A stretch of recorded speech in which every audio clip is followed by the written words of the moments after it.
नमस्कार, मी पुण्यावरून संगीता तिवारी. आता सोशल मीडियावर माजी महिला आयोग अध्यक्ष ज्या होत्या, राष्ट्रवादी अजितदादा गटाच्या पण महिला अध्यक्ष होत्या, रुपाली चाकणकर बाई यांचं एक स्टेटमेंट पाहिलं. काय निर्वस्त्र, वस्त्रहीन असं काय त्यांनी म्हणजे स्वतःच्या बाबतीत पोस्ट केले की मला एवढं बदनाम केलं वगैरे.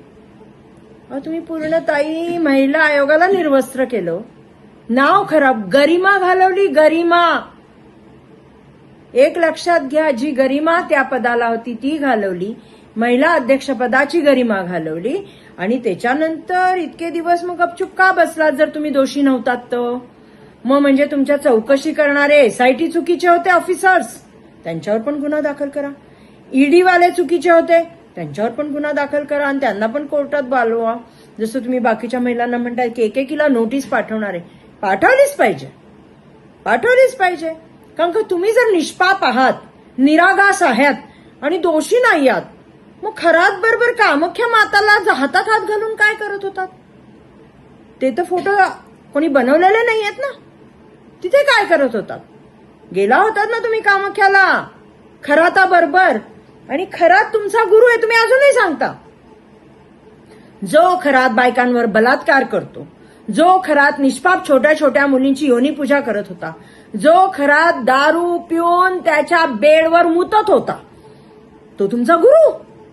बाप्पा काय देव, बाप्पा तुम्ही मानला त्या खरात गुरुजीला. आणि बेशरमपणे सांगतात माझ्या परिवाराचा तो गुरु होता म्हणून आम्ही मी पाद्य पूजा केली. देवा, तुमच्या सासऱ्यांनी, सासरबाबांनी, नवऱ्यांनी, दिरांनी काय सांगितलं असून कसलं कोटलं पूजन केलं असतं मला माहिती नाही, पण बोलायला लाज वाटत नाही. तुमचं कमबॅक करायचंय का तुम्हाला? म्हणून तुम्ही ही पोस्ट टाकली. तुम्ही बाकी काही करा, पण तुम्ही निष्पाप आहात हे खरं नाहीये. तुमच्या अकाउंटचे, तुमचे आधार कार्ड, तुमचं पॅन कार्ड खरातकडे कसं गेलं? 100 अकाउंट आहेत बेनाम, आणि त्या अकाउंटवर कुठं तुमच्या दिराचं नाव, कुठं तुमच्या मुलाचं नाव, कुठं तुमचं नाव, कुठं तुमच्या बहीण, ती पण तुमच्या बरोबर साजिशमध्ये भागीदारी.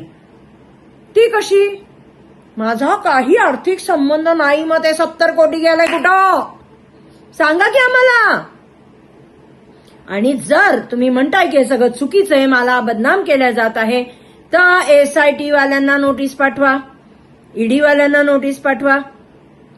साबित करा ना तुम्ही की मी त्याच्यात नाहीये, मी त्या फार्म हाऊसवर जात नव्हते, मी तिथं मंत्र्यांना घेऊन जात नव्हते, मी कोणत्याही पूजेमध्ये नव्हते. हे तुम्हाला साबित करावं लागेल.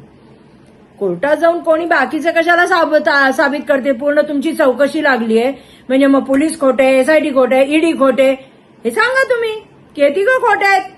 आम्ही मानू, त्यांनी जर कबूल केलं हो आम्ही खोटे आहेत.